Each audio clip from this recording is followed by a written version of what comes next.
The flight was smooth, the first-class cabin quiet, until one moment changed everything. An elderly man politely asked the flight attendant for a simple glass of water for his wife. Her response? A cold refusal, her tone sharp, dismissive, like they didn't belong. Other passengers noticed, whispers spread, but no one spoke up. The flight attendant carried on, unaware that her fate had already been sealed. Because the couple she had just humiliated, they weren't ordinary passengers. They owned the airline, and by the time the plane landed, she wouldn't just be serving drinks. She'd be facing a decision that would end her career forever. Before we start the story, comment below where in the world you're watching from today. And if you enjoy stories like this, don't forget to subscribe so you never miss a new one. The plane was already boarding, and passengers were settling into their seats. Among them, an elderly couple, Edric and Leora Whitmore, walked slowly down the aisle, their hands intertwined as they searched for their seats in the first-class cabin. Edric, dressed in a neatly pressed navy suit, walked with quiet confidence, while Leora, wearing an elegant yet simple cream-colored dress, moved with grace. They weren't in a hurry, nor did they seem out of place, but the way a few passengers glanced at them, as if questioning whether they belonged, didn't go unnoticed. The couple, however, remained composed, unfazed by the silent judgment around them. They reached their seats, 2A and 2B, and carefully placed their small carry-on bags in the overhead compartment. Leora sat down first, sighing softly as she leaned back, her fingers brushing over the armrest. She was tired, and the long hours of travel had left her feeling drained. Edric settled beside her, glancing around before pressing the call button for the flight attendant. He didn't expect trouble. All he wanted was a simple request: water for Leora, who had been feeling slightly dehydrated since their last layover. A few moments later, Mira Rowan, a senior flight attendant, appeared.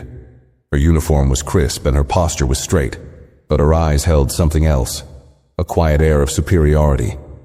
Mira had worked in first class for years, and in her mind she knew exactly the kind of passengers who typically occupied these seats. Without looking at the couple's tickets, without even considering why they might be sitting there, she had already made a silent judgment. She crossed her arms, waiting. Edric smiled politely, gesturing toward Leora. "Could we have a glass of water, please? She isn't feeling too well." Mira's lips tightened slightly, her posture stiff. "Water will be served with the meal service," she replied curtly, barely looking at them. Her tone wasn't outright rude, but it carried something unspoken, dismissiveness, as if their request was an inconvenience. Edric tilted his head slightly, his face remaining calm.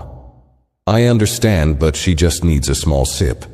If you could bring a glass now, it would be very kind of you." Mira let out a quiet sigh, as if she had more important matters to handle. "Sir, we have a schedule for a reason. If I bring water to one passenger early, then others will start asking for the same. I'm sure you can wait like everyone else." A few passengers nearby stole glances at the exchange, but no one spoke up. Some shifted uncomfortably in their seats, while others quickly turned away, pretending they weren't listening. Sienna Hale, a junior flight attendant, stood near the galley, watching the scene unfold. She hesitated, her fingers twitching at her sides. But she said nothing. She was new to this position and had learned quickly that questioning Mira Rowan was not a good idea. Leora, sitting beside Edric, touched his hand gently, silently telling him to let it go. She wasn't the type to argue over small matters. But Edric, though patient, didn't believe in allowing people to be treated unfairly. His face remained unreadable as he withdrew his hand from the call button, nodding as if he had accepted Mira's decision. Mira, satisfied that she had ended the conversation, turned on her heel and walked away without another word. Edric leaned back into his seat, his expression giving away nothing. But he reached into his suit pocket and pulled out his phone. Without urgency, without making a scene, he typed a simple message and sent it. Then he set the phone down on the tray table, clasping his hands together as he gazed out the window. Leora glanced at him, her voice soft. "Are you sure you want to handle it this way?"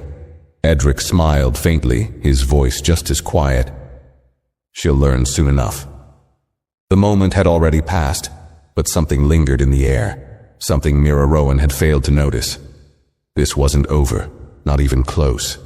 Mira Rowan moved briskly through the first-class cabin, straightening trays and offering drinks to the other passengers, her earlier exchange with the elderly couple already fading from her mind. In her years of working flights, she had learned how to shut down unnecessary requests quickly. First-class service was about luxury, yes, but it was also about maintaining order. If she started bending the rules for one passenger, she'd be running back and forth the entire flight, and she had no patience for that. At the front of the plane near the galley, Sienna Hale watched Mira with uneasy eyes. She was still new to first class, but something about how Mira handled the situation didn't sit right with her. Water was such a simple request. Would it really have hurt to give them a glass? She hesitated before speaking. "Mira," she said quietly so other passengers wouldn't hear. "Are you sure about that?" The lady looked really exhausted. Mira shot her a sharp look, her irritation evident. "Sienna, let me give you some advice. If you want to last in first class, you need to stop second-guessing how things are done. They can wait like everyone else." Sienna bit her lip, nodding reluctantly, but the uncomfortable feeling didn't leave her. She had seen Mira act this way before, dismissing passengers she deemed unimportant. Usually it was quiet, subtle, in ways that no one would complain about, but this time, something felt different. Meanwhile, Edric Whitmore sat back in his seat, watching the way Mira moved from passenger to passenger, smiling warmly at some while barely acknowledging others. Leora had closed her eyes, trying to rest, but Edric could see the slight furrow in her brow. She wasn't upset, but he knew her well enough to recognize when something had unsettled her. His phone vibrated softly on the tray table. He picked it up, glancing at the screen. Message received. Understood. A faint smile crossed his lips. He turned off the screen and placed the phone back down. There was no need for urgency. The plane was already in the air. The situation would resolve itself soon enough. Mira continued her rounds, stopping by a well-dressed businessman in seat 1C, offering him a drink with a bright, professional smile. "Would you like champagne or a cocktail to start?" she asked smoothly. The man barely looked up from his tablet as he replied, "Just water, please." Without hesitation, Mira nodded. "Of course, sir," she said, pouring a glass from the chilled bottle behind her and setting it gently on his tray. She even added a napkin, ensuring the presentation was perfect. Edric watched the exchange, his expression unreadable. He didn't say a word, didn't even turn to look at Mira, but the message was clear. The moment she had refused him and Leora something as simple as water, claiming it was against protocol, she had unknowingly exposed herself. She wasn't refusing everyone, only them. Leora stirred beside him, opening her eyes slowly. She had heard the businessman's request, heard the smooth way Mira had complied.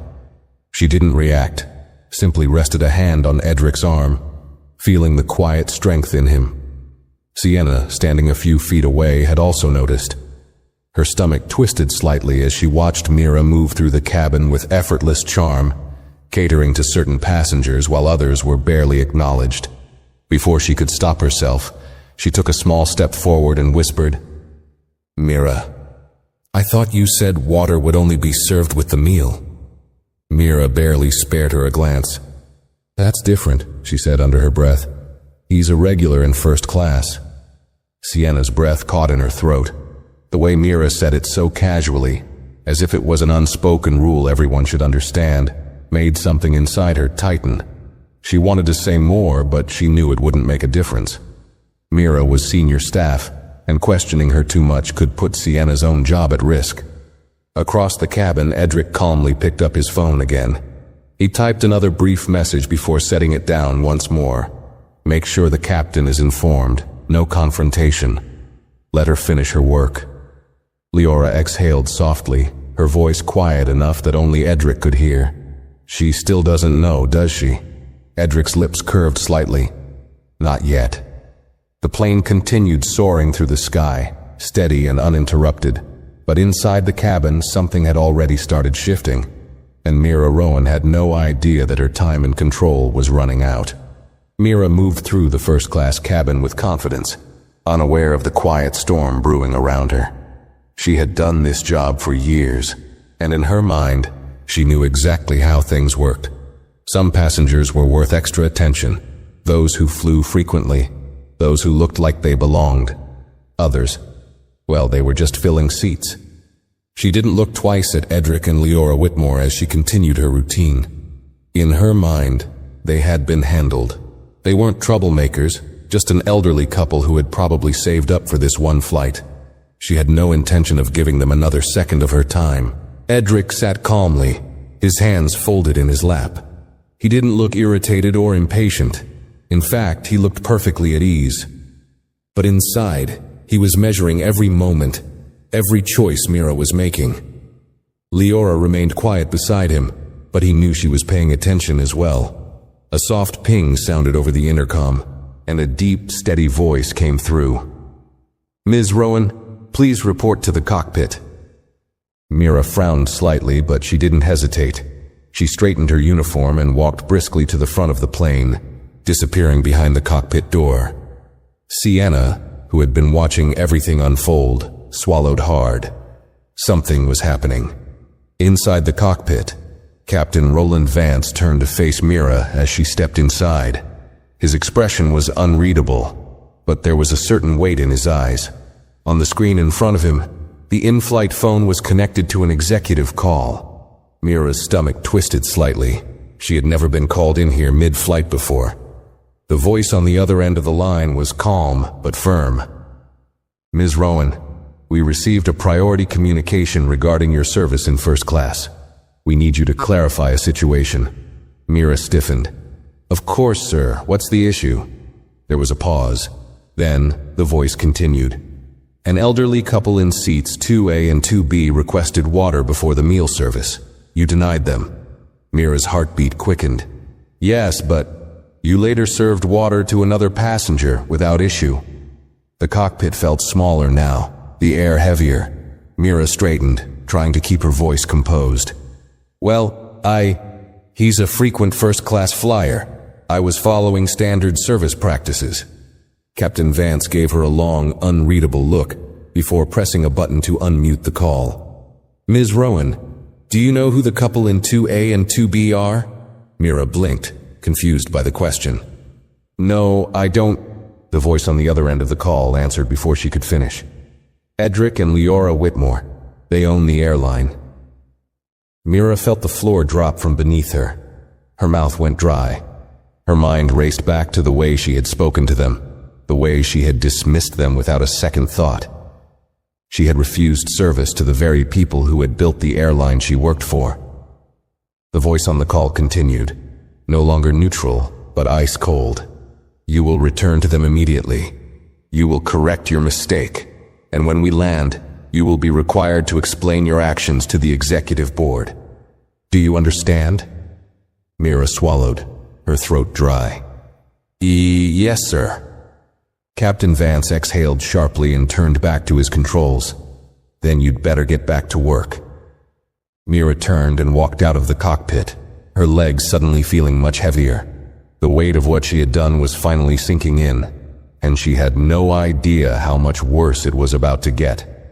Mira stepped out of the cockpit, her breath coming faster than usual. The steady hum of the plane's engines filled the cabin, but for the first time she barely heard it.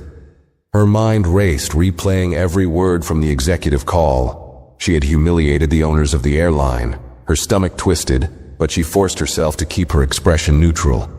She couldn't let the passengers see that something was wrong. Her hands trembled slightly as she smoothed her uniform, regaining her composure. Sienna stood near the galley, watching as Mira walked past her. She caught the brief flicker of unease in Mira's face, something she had never seen before. Mira Rowan was always in control, always confident. But now she looked like she had just seen a ghost. Mira stopped a few steps away from Edric and Leora's seats. For the first time she truly looked at them. Edric sat comfortably, his posture relaxed. yet his presence commanded attention. Leora remained poised, her fingers lightly resting on her lap. They weren't angry. They weren't demanding anything. They were just waiting. Mira cleared her throat and crouched slightly so she was at their eye level. Her voice was softer now, but it still carried that forced professionalism. "Mr. and Mrs. Whitmore," she said, her words measured. "There was a misunderstanding earlier. I'd like to offer you some refreshments." Edric turned his head slowly, meeting her gaze. "A misunderstanding," he repeated. His voice was quiet, steady, but there was something in it that made Mira's skin prickle. She nodded quickly, forcing a tight smile. "Yes, She hesitated, choosing her words carefully. "I didn't realize—" "You didn't realize we were important?" Edric asked, his expression unreadable. Mira's face burned. "No, sir, that's not what I meant. You didn't ask anyone else for their ticket." Leora spoke for the first time, her voice calm, almost gentle. "You didn't hesitate to serve other passengers, just us." Mira felt the weight of their words settle in her chest. A few passengers nearby had turned their heads slightly, pretending not to listen but very clearly paying attention. Edric leaned forward just a bit. "Tell me, Ms. Rowan, why did you assume we didn't belong here?" Mira opened her mouth, but no words came out. There was no way to spin it, no excuse that wouldn't sound hollow. She had made a mistake, a terrible one. She swallowed hard. I misjudged the situation," she said finally. Edric studied her for a long moment. Then, he leaned back in his seat. "If you're going to apologize, Ms. Rowan, I suggest you do it properly." Mira's breath caught in her throat. She had spent years controlling situations like this, making the rules, keeping things in order. But now she wasn't in control at all. She took a shaky breath. "I sincerely apologize," she said quietly. "I was wrong." Leora gave a small nod but said nothing. Edric didn't thank her. He didn't need to. Mira stood there for a moment longer. Then, feeling exposed under the weight of their silence, she quickly turned and walked back toward the galley. Her uniform suddenly felt too tight. Her authority, gone. She had never felt this small before. And for the first time she realized this was only the beginning. Mira moved quickly toward the galley, her heart pounding in a way it never had before. The weight of Edric's stare, the quiet authority in Leora's voice, it was unlike anything she had ever encountered. This wasn't a passenger who would raise their voice, demand compensation, or threaten a complaint. No, this was worse. Edric Whitmore had the power to end her career with a single decision, and she had just delivered that decision to his hands. Sienna was still standing near the service station when Mira passed her. "Are you okay?" she asked cautiously, noting the color draining from Mira's face. Mira ignored her, reaching for a tray, hands unsteady as she arranged glasses, pretending to focus. But Sienna wasn't convinced. "You look like you've seen a ghost," she added quietly. Mira finally exhaled, closing her eyes for a second before muttering under her breath, "I think I just ruined my entire career." Sienna frowned, glancing toward the first-class cabin where Edric and Leora still sat, calm and composed. "What do you mean?" Mira hesitated. She wasn't about to admit what had happened in the cockpit, but she could feel Sienna's gaze pressing her for an answer. Before Mira could say anything, the in-flight phone buzzed sharply. She flinched. Sienna reached for it before Mira could stop her, lifting the receiver.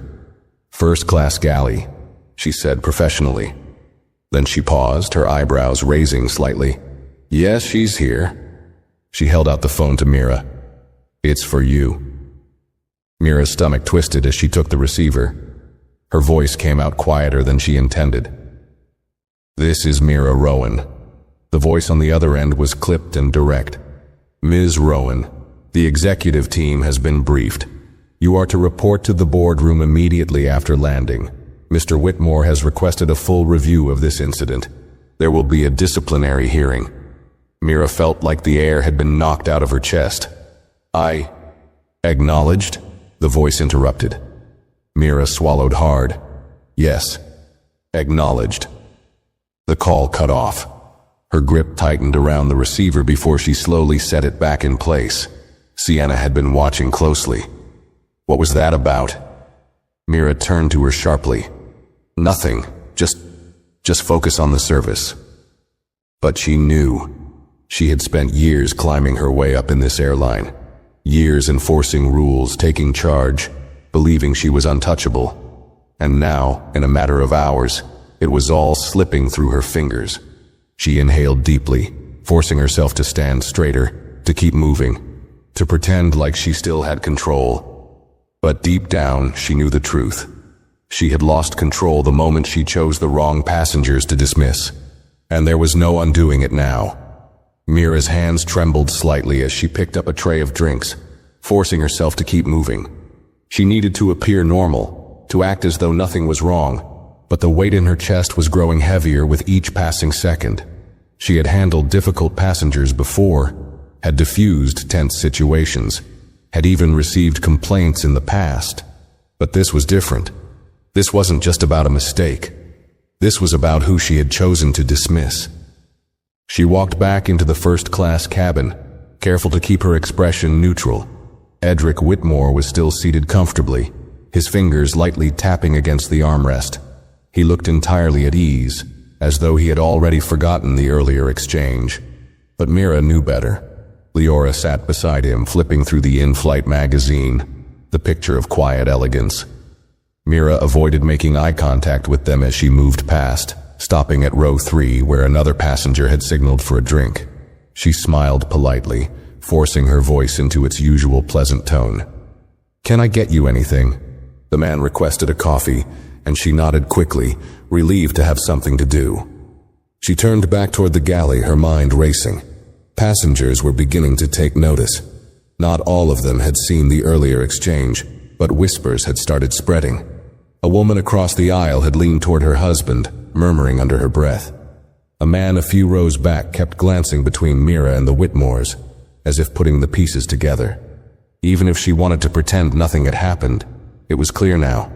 The entire first-class cabin knew something was off. Sienna stood near the galley entrance, watching as Mira returned to prepare the coffee. She hesitated before speaking, keeping her voice low.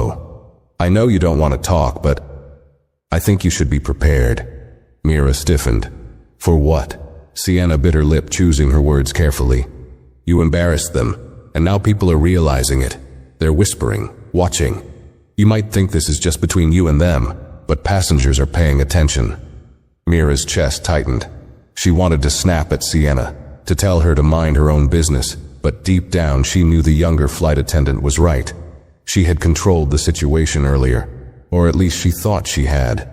Now she had no control over what people were thinking, over what they were telling themselves, over the way they were beginning to look at her differently. She grabbed the coffee pot, swallowing down the growing anxiety in her throat. She still had a few hours left on this flight, and somehow she had to survive them. Mira carried the coffee pot back to row 3, pouring the drink carefully, keeping her movements steady. She forced a small, polite smile as she placed the cup down, pretending like everything was normal. But nothing felt normal anymore. As she turned to walk back toward the galley, she felt the weight of several eyes following her. She had spent years working in first class, always carrying herself with confidence, always believing she had authority. Now, that authority felt like it was slipping away with every step she took. She glanced toward Edric and Leora again. They weren't looking at her. Edric was scrolling through his phone, occasionally tapping out a message.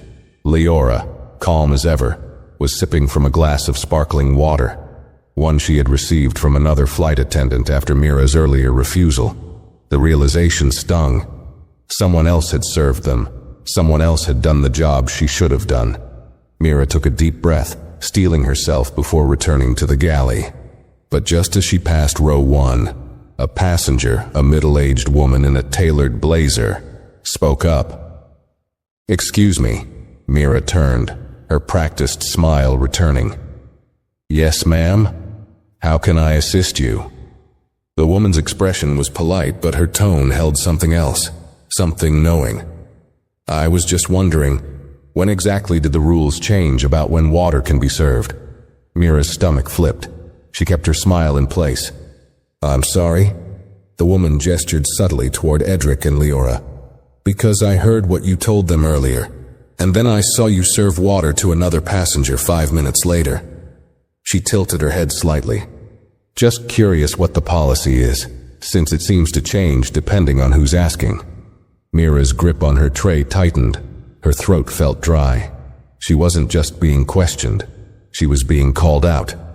Other passengers had turned their heads now, subtly but deliberately, pretending to adjust their seats or look at their watches while listening intently. Mira's heart pounded. She had two choices. She could try to defend herself, to spin some kind of excuse, or she could keep her response short and neutral, hoping the woman would drop it. She forced another smile. I apologize if there was any confusion, ma'am. That wasn't my intention.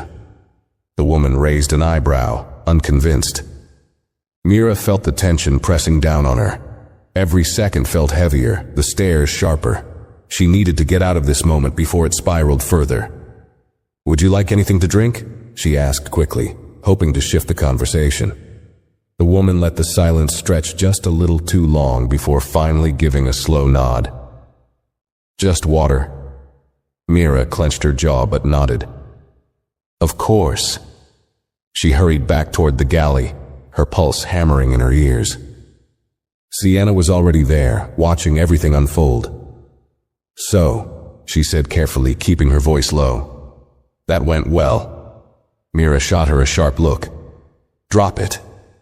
Sienna raised her hands in surrender, but there was something in her eyes. A look that said she knew exactly what was happening, and she wasn't the only one. Mira grabbed a bottle of water and a glass, preparing the drink. But her hands weren't as steady as before. The weight of her mistake was growing heavier by the minute, and no matter how much she wanted to act like she was still in control, the reality was becoming clearer. She wasn't just losing the respect of the Whitmores. She was losing control of the entire cabin. And once that happened, there would be no getting it back. Mira's hands trembled slightly as she set the water glass on the tray, taking a deep breath before stepping back into the cabin. She knew she needed to compose herself, but the air in first class felt different now, charged, like an unspoken tension had settled between the rows. She carried the tray carefully to row 1, placing the glass of water in front of the woman who had questioned her.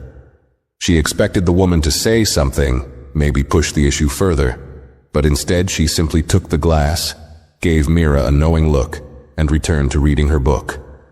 Mira turned quickly, eager to get away, but as she passed Edric and Leora's seats, she heard a soft voice. Ms. Rowan. She froze. Leora had spoken, her voice gentle yet firm. Mira turned slowly, her stomach twisting.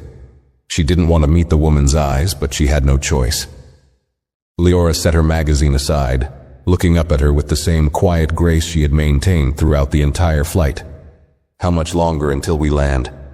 Mira hesitated, caught off guard by the question. A little under 2 hours, ma'am. Leora nodded, as if considering something. Then she smiled, polite, soft, but unmistakably deliberate. That's plenty of time. Mira didn't know why, but those words sent a chill through her. Edric, who had been silent, finally spoke without looking up from his phone. Ms. Rowan, do you believe in accountability? Mira's breath caught slightly. She opened her mouth, but no words came out. The way he asked the question, it wasn't an accusation, nor was it said with anger. It was simply a test. She swallowed hard. Of course, sir. Edric finally lifted his gaze to her, and for the first time she saw it, the weight of his presence, the kind of authority that needed no raised voice, no threats. He was a man who had built something, who had spent decades understanding power, influence, and most of all, the way people revealed themselves through their choices. Good, he said simply. Then he returned his attention to his phone, dismissing her with nothing more than silence. Mira stood there for a moment longer, unsure if she should say something, if she should try to salvage what was left. But what could she say? What excuse could possibly make this better? She turned quickly and walked back toward the galley, feeling a prickling heat spread across her skin. She had made plenty of mistakes in her career, had dealt with difficult passengers before, had even received complaints that never amounted to anything. But this was something different. This wasn't a complaint that would be buried under paperwork. This wasn't a misunderstanding that could be explained away.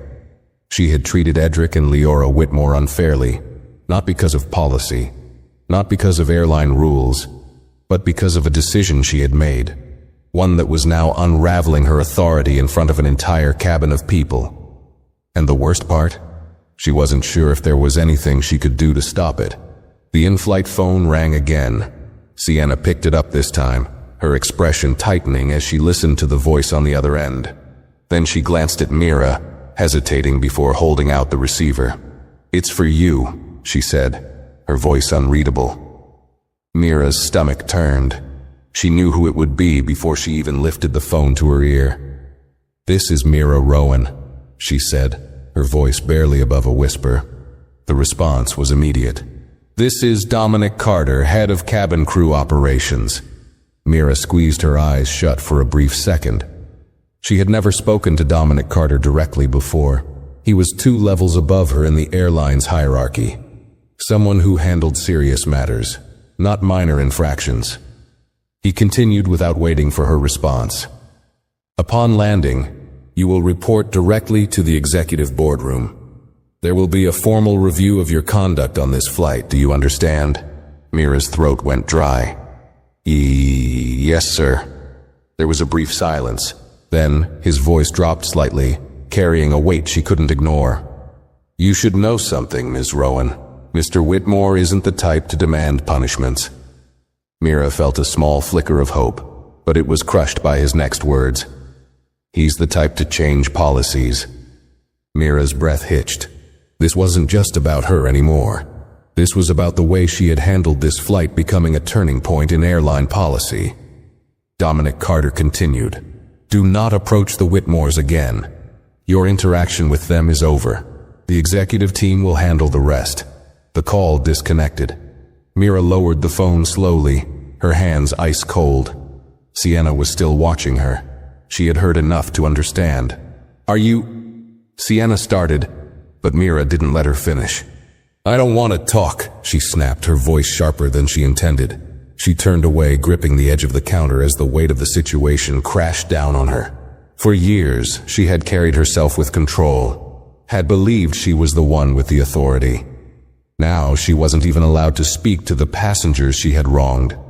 And for the first time in her career, Mira Rowan realized she was completely powerless. Mira stared at the in-flight phone, its silent presence mocking her. Her mind was spinning, but the reality of the situation was settling in quickly. There was no escaping this, no smoothing things over, no filing a simple report and moving on. She had lost control of the flight, of her authority, and now she was losing control of her own future. Sienna was still watching her from across the galley, her arms crossed, expression cautious.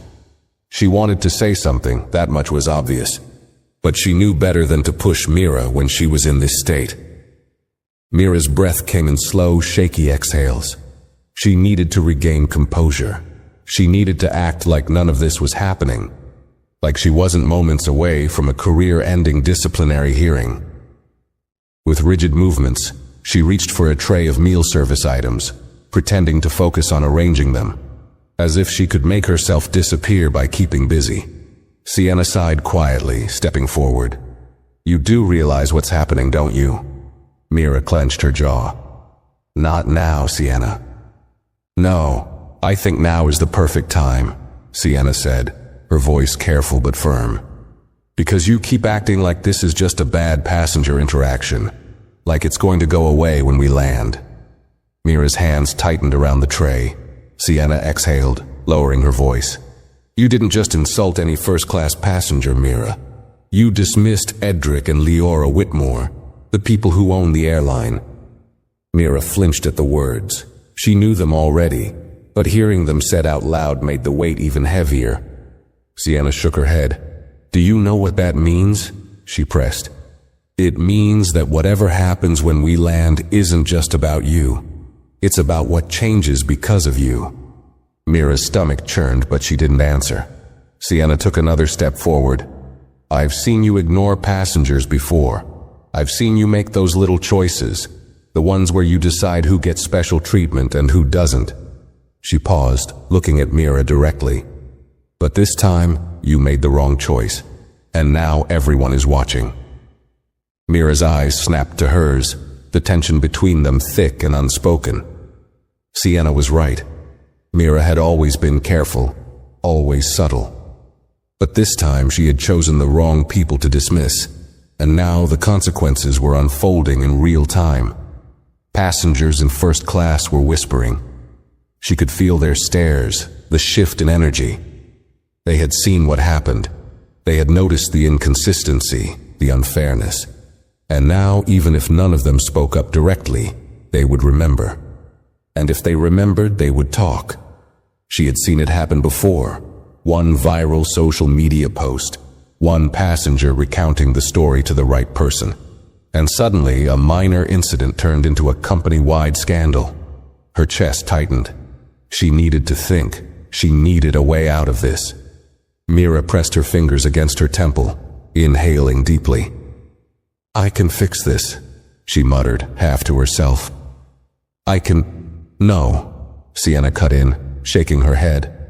"You can't." Mira blinked, stunned at the finality in her voice. Sienna's expression was unreadable, but there was something like disappointment in her eyes. "There's nothing you can say to make this better. The decision isn't yours anymore." Mira's breath hitched slightly. She had spent years being the one making decisions, the one controlling how things played out. But now she was just waiting for a verdict. And for someone like Mira, that was the worst punishment of all. The thought made her stomach turn, but before she could respond, another voice came over the intercom. "Cabin crew, prepare for initial descent." The words sent a fresh wave of dread crashing over Mira. She had never wanted a flight to last longer, because once they landed, she would no longer be the one in charge. She would be the one being judged. Mira swallowed hard as the captain's voice faded from the intercom. The weight in her chest grew heavier. Initial descent meant there were less than 30 minutes left before landing. Less than 30 minutes before she would have to step off this plane, walk through the airport, and enter a boardroom filled with executives who were already waiting for her. She had spent years in control of first-class service, setting the rules, deciding who deserved extra attention and who didn't. But now, she was the one who would be evaluated. Every choice she had made on this flight would be picked apart, examined, and used to determine whether she would have a future with this airline at all. Her stomach twisted. Sienna was still standing in the galley, watching her, but this time, she didn't say anything. There was nothing left to say. Mira exhaled sharply, forcing herself to straighten up. She had two choices. Either she could let this break her, or she could act like she was still in control. She turned to the meal service trays, adjusting them, pretending to be busy. If she focused on the small tasks, maybe she could quiet the storm raging inside her. But as she stepped out into the first-class cabin, she realized something. Passengers weren't just glancing at her anymore. They were watching her. The shift was subtle, but unmistakable. The businessman in row 1 barely looked up from his tablet, but she caught the way his fingers hesitated before tapping the screen. The woman who had questioned her earlier in the flight now had her arms crossed, her eyes flicking toward Edric and Leora every so often, as if waiting for something. Even the flight attendants moving through the aisle seemed to be stepping around her more cautiously, as if distancing themselves from whatever consequences were coming. Mira's pulse quickened. She wasn't invisible anymore. For years, she had been able to move through flights with authority, making quiet decisions, choosing which passengers mattered and which ones didn't. Now she was the subject of quiet judgment. It was an unfamiliar feeling, uncomfortable, exposing. She reached the front of the cabin, where Leora sat with her hands gently folded in her lap, still the perfect picture of calm. Edric was typing something on his phone, his expression unreadable. Mira's mouth went dry. The Whitmores had barely acknowledged her since her forced apology, and somehow that was worse than if they had been openly furious. She considered saying something, anything, but she knew better. The moment had passed. Her fate was no longer in her hands. Instead, she turned stiffly, preparing to walk back to the galley. Then, the in-flight phone buzzed again. The sound made her flinch. For the first time, she hesitated before answering. She didn't want to hear what was coming next, but ignoring it wasn't an option. With forced composure, she picked up the receiver, pressing it to her ear. "This is Mira Rowan." A deep, calm voice spoke on the other end. "Ms. Rowan, this is James Caldwell, Vice President of Operations." Mira's breath hitched. James Caldwell. She had never spoken to him directly, only seen his name in corporate emails and announcements. If he was involved, then this wasn't just an internal review. This was an executive-level disciplinary matter. Her fingers gripped the receiver tighter. "Yes, sir," she said quickly. There was a pause. Then his voice came through, even and steady. "Upon landing, you are to remain on board until you are escorted by security to the executive office. You will not be dismissed with the rest of the cabin crew." Mira's stomach dropped. "Security?" she repeated weakly. "Yes, you are being placed on immediate suspension pending further investigation." The words struck her like a punch to the gut. She had expected a formal hearing, maybe a written reprimand, but suspension. Her mouth opened, but nothing came out. James Caldwell continued, his voice holding no room for argument. "A statement has already been filed. Mr. Whitmore has personally requested that this matter be reviewed at the highest level." Mira's heart pounded. This was worse than she thought. Edric Whitmore wasn't demanding her termination. He wasn't making a scene. He was doing something far more powerful. He was making sure that her actions were documented, placed under scrutiny, and used as a case study for change. She could already see the headlines forming in her mind. Stories about biased treatment in first class, about airline employees making silent judgments, about policies being rewritten because of one decision made at 30,000 feet. Her head was spinning. Caldwell's voice cut through the fog in her mind. "Do you understand these instructions, Ms. Rowan?" Mira swallowed hard. Her throat felt tight. "Yes, sir." "Good. We land in 20 minutes." The call ended with a sharp click. Mira lowered the phone slowly, her pulse hammering in her ears. She turned her head slightly, and for the first time, her eyes met Edric Whitmore's. He hadn't looked at her once since their earlier exchange, but now, as the final moments of the flight ticked away, he lifted his gaze and held hers. There was no anger in his expression, no gloating, just quiet, measured authority. And that made it worse, because it meant he had already won. Mira turned sharply, walking toward the galley, her movement stiff and mechanical. She had 20 minutes left in the air, 20 minutes before she stepped off this plane and into whatever fate was waiting for her. And for the first time in her entire career, she was terrified. The final descent began, and the cabin lights dimmed slightly as passengers adjusted their seats, preparing for landing. Mira stood in the galley, gripping the edge of the counter so tightly her knuckles turned white. The cold press of reality settled in her chest, heavier than it had ever felt before. This wasn't just a reprimand. This wasn't just another complaint to be handled in a standard review meeting. This was a reckoning. She inhaled sharply, willing her hands to stop shaking. She needed to keep it together, at least until they landed. No one could see her like this, weak, unraveling. She had always been the one in control, the one deciding the rules.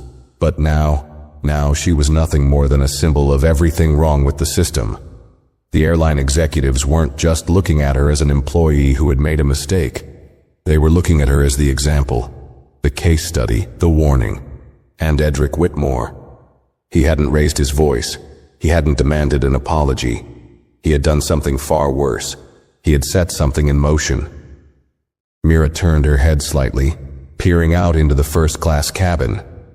She could still feel the shift in the air, the way passengers were whispering, side-eyeing her when they thought she wasn't looking. Some of them would forget this incident by the time they reached their final destination. But others would talk. They would tell their families, their friends, maybe even post about it online. And once a story like this spread, it would no longer be just about Mira Rowan. It would be about every other moment like this. Every unspoken rule, every biased decision made in silence, every time someone had been dismissed for not looking like they belonged. Her pulse quickened at the thought.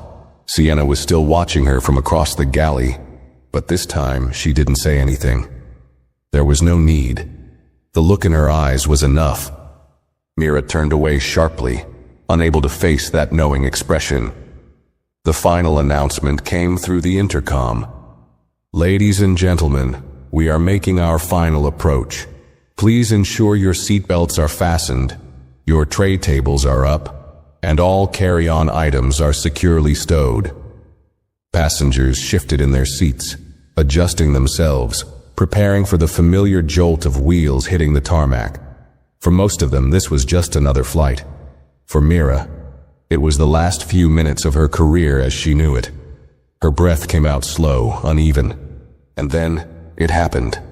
The plane touched down, a smooth landing, the usual soft gasps of passengers adjusting after the descent, the tension of travel releasing from their bodies. For everyone else, this meant the journey was over. For Mira, it was just beginning.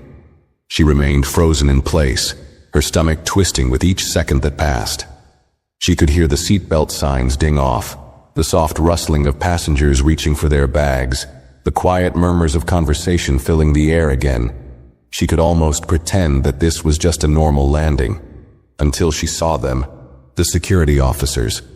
They were waiting at the front of the aircraft just beyond the door.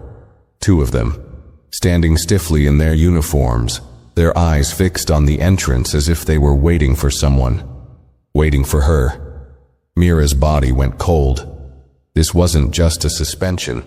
This was an escort. The realization struck hard. She wasn't going to walk off this plane like every other flight attendant, head held high, moving on to her next duty shift. No, she was being removed. Publicly. The murmurs in first class had quieted as well. Passengers noticed. Some of them already understood what was happening, and the few who didn't would figure it out soon enough. Mira clenched her jaw, trying to keep her expression blank, but her hands wouldn't stop shaking. She wasn't used to this. She was used to being the one in control. But now, she was the one being watched.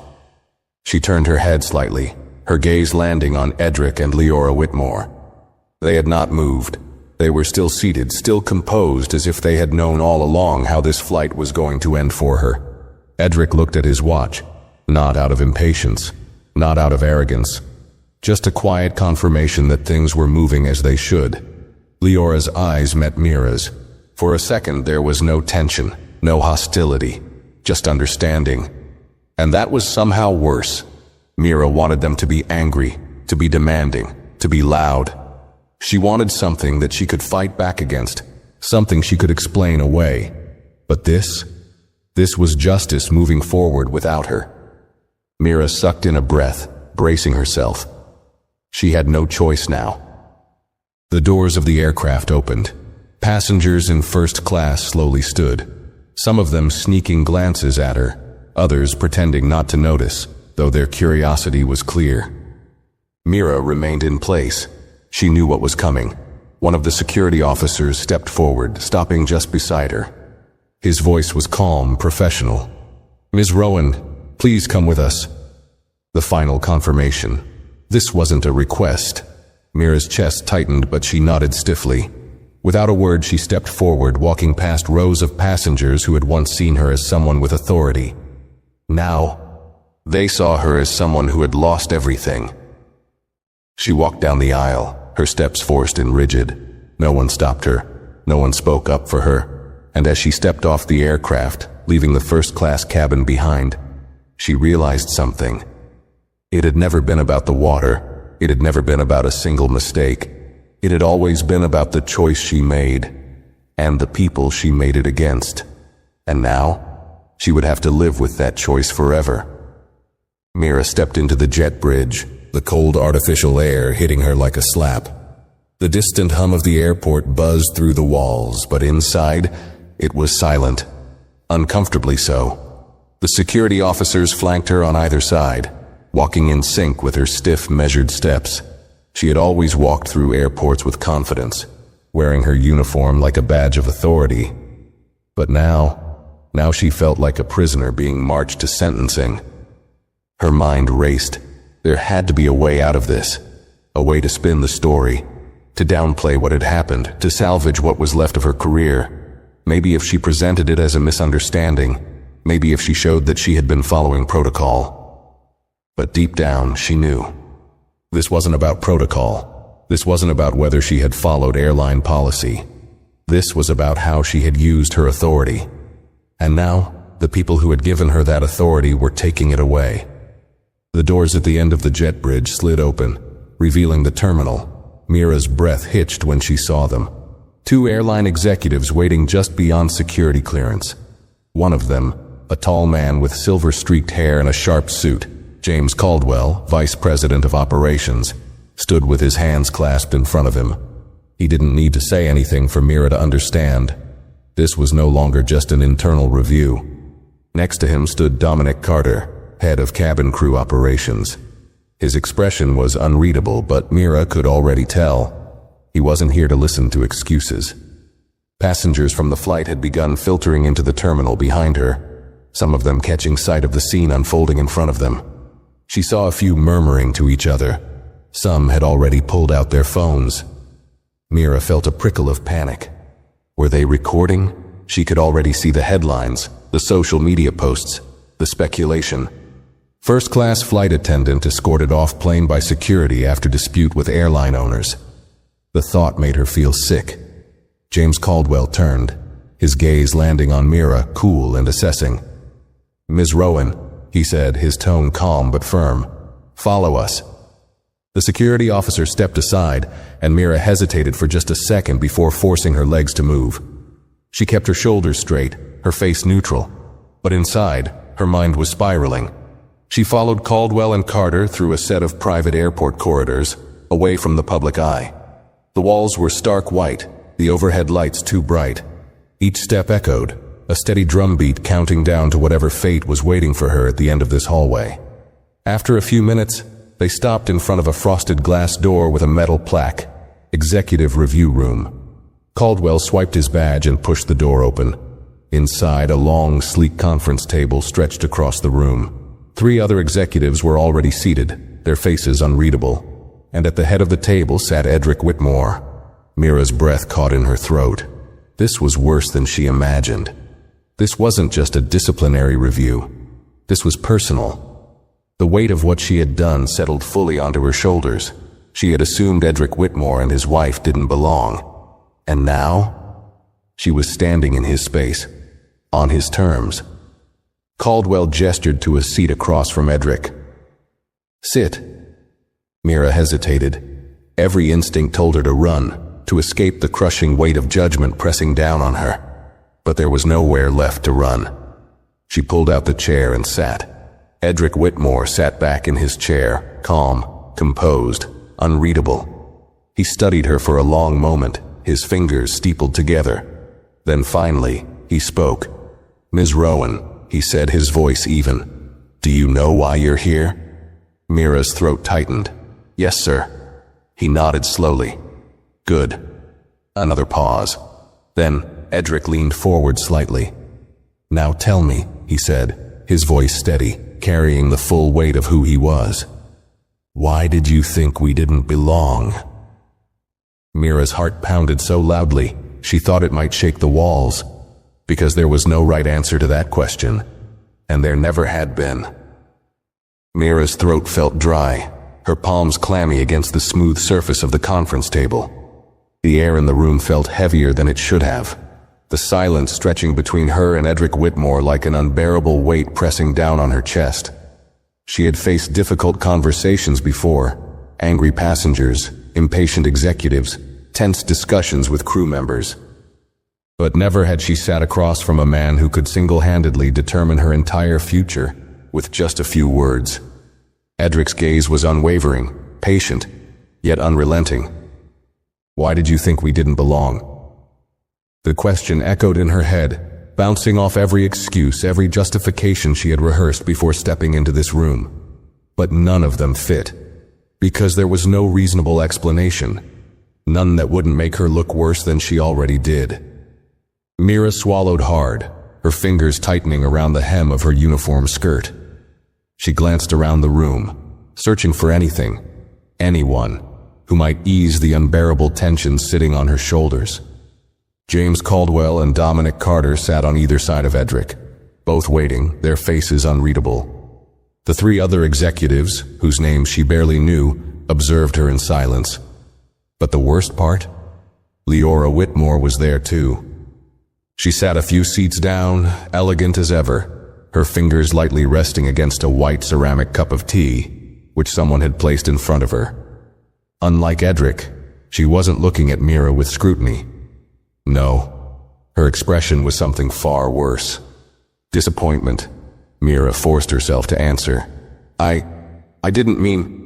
Edric lifted a hand slightly, stopping her before she could dig a deeper hole. "Let's be clear, Ms. Rowan," he said, his voice level. "I'm not asking for corporate buzzwords or a carefully rehearsed explanation." He tilted his head slightly. "I'm asking for the truth." Mira's heart pounded. She had been trained to navigate difficult conversations, to de-escalate situations, to redirect blame without making it obvious. But none of those tactics would work here, not when she was already exposed. Her mouth opened, then closed. She didn't have an answer, or rather, she didn't have one that wouldn't make her look like the exact type of person the airline would want to remove. Edric leaned back slightly, observing her hesitation. "You were comfortable denying us service, Ms. Rowan. You were confident when you made that choice. Where's that confidence now?" Mira's stomach churned. She glanced at James Caldwell, hoping he might intervene, but he only adjusted his watch, making it clear this wasn't his fight to step into. She was on her own. She inhaled shakily. I didn't intentionally try to treat you unfairly," she finally said, choosing her words with care. "I made a misjudgment." Leora stirred her tea slowly with a small spoon, her gaze finally lifting to meet Mira's. "A misjudgment," she repeated, voice smooth as silk. "Interesting." The way she said it sent a chill down Mira's spine. Edric folded his hands together on the table. "Let's test that theory," he said. "Let's say that was truly just a misjudgment."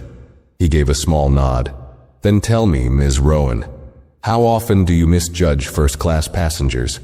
How often do you refuse simple requests from those who don't look the part?" Mira froze. That was it. That was the trap. If she denied it, she would sound defensive, like she was trying to erase her past behavior. If she admitted it, she would be confirming exactly what Edric already knew. Either way, she had already lost. She gripped the edge of her seat, her breathing uneven. Leora set her teaspoon down with a quiet clink against the saucer. "I think we both know the answer," she said softly. Mira's chest tightened. She had spent years moving through first class, deciding who got the extra care, who got the effortless smiles, who got priority service without question, and who didn't. She had done it so often, so seamlessly, that she had never once stopped to think about what it meant. Not until now. Edric exhaled, but it wasn't a sigh of exhaustion or irritation. It was a calculated pause, one that let the silence press in around her. Then, he looked at James Caldwell. "Is this the kind of leadership you want running first class?" Mira's stomach dropped. James, who had been silent until now, adjusted the cuffs of his suit jacket. He didn't look at her when he answered, "No, sir." The finality in those two words sent a bolt of panic through her chest. She was losing this. She was losing everything. Mira straightened slightly, her voice shaking as she forced out, "I understand that I made a mistake, but "You didn't make a mistake," Edric interrupted, his voice like steel. "A mistake is forgetting to bring someone their coffee or mixing up meal orders." He leaned in slightly. "What you did was a choice." The words sliced through her. A choice. She felt her breath hitch, her composure slipping further with every second that passed. Leora's voice cut through the tension, soft but firm. "What you did to us today, Ms. Rowan. We have experienced that kind of treatment before." She tilted her head slightly. "But I wonder, if we hadn't been the owners of the airline, would you have ever given it a second thought?" Mira didn't have an answer, and that was answer enough. Another beat of silence passed before Edric leaned back in his chair, exhaling through his nose as if the conversation had gone exactly how he expected it to. He turned to James Caldwell. "She's done here." Mira's blood went cold.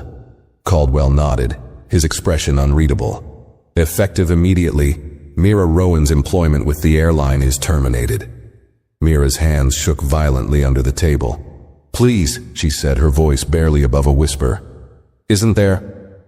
"There's nothing else to say," Edric said simply. Mira's breath shuddered. Leora took a final sip of her tea before placing the cup down gently.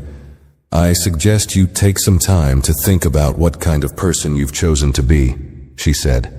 And with that, she stood up. Edric followed, buttoning his suit jacket as he turned toward the door.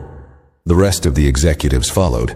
Mira sat completely frozen, her mind spiraling, watching as the people who held her fate in their hands walked away without a second glance. She wasn't just fired, she was irrelevant. The door clicked shut behind them, leaving her alone. No job, no title, no control. For the first time in her life, Mira Rowan was nobody. Mira sat frozen in the empty boardroom, staring at the spot where Edric and Leora Whitmore had been sitting just moments ago. The silence in the room was suffocating. The echo of their final words rang in her head, each syllable heavier than the last. She was done. Fired. Not reprimanded. Not suspended. Fired. She had always believed she was untouchable. She had thought she knew the unspoken rules of first-class service, the way things worked, the silent hierarchy that had always existed. But today, she had been the one who was dismissed.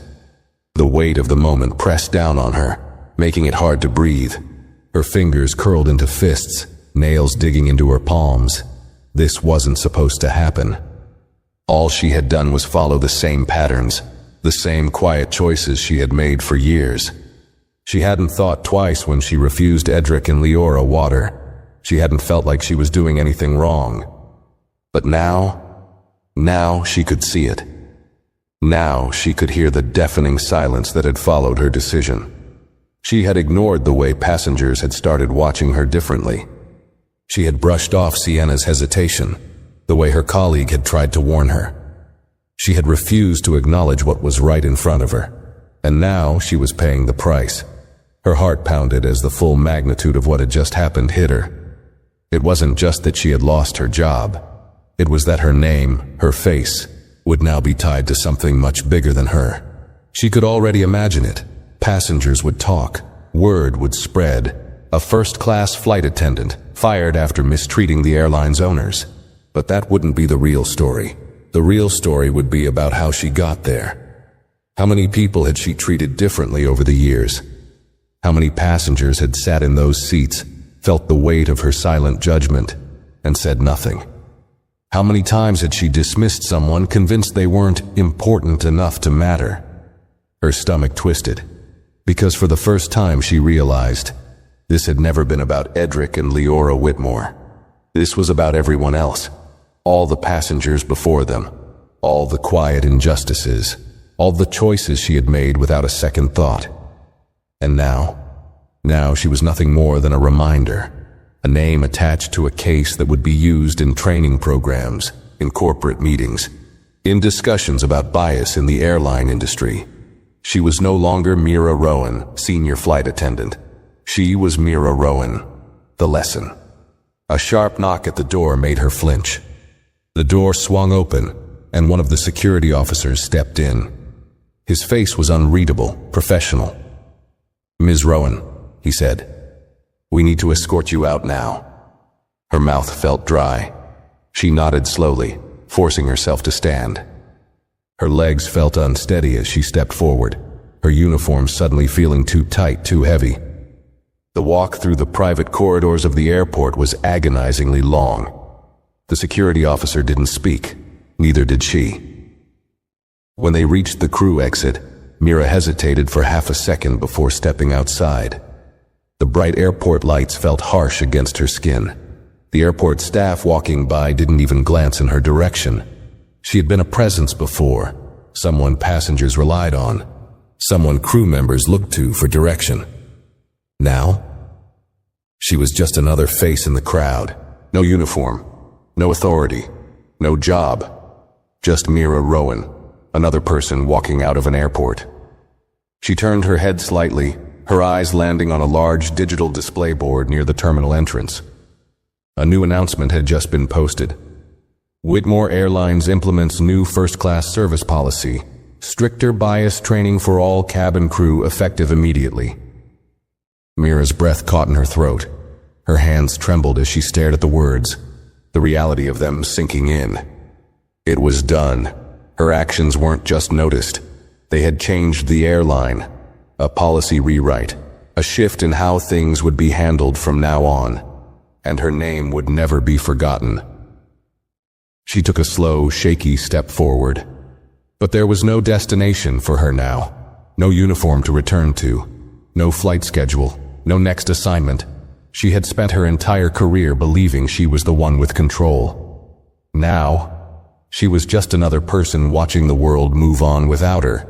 And there was nothing she could do to stop it, not anymore. If you enjoyed this story, make sure to like this video and share your thoughts in the comments below. And don't forget to subscribe to the channel for more stories like this. Your support means a lot.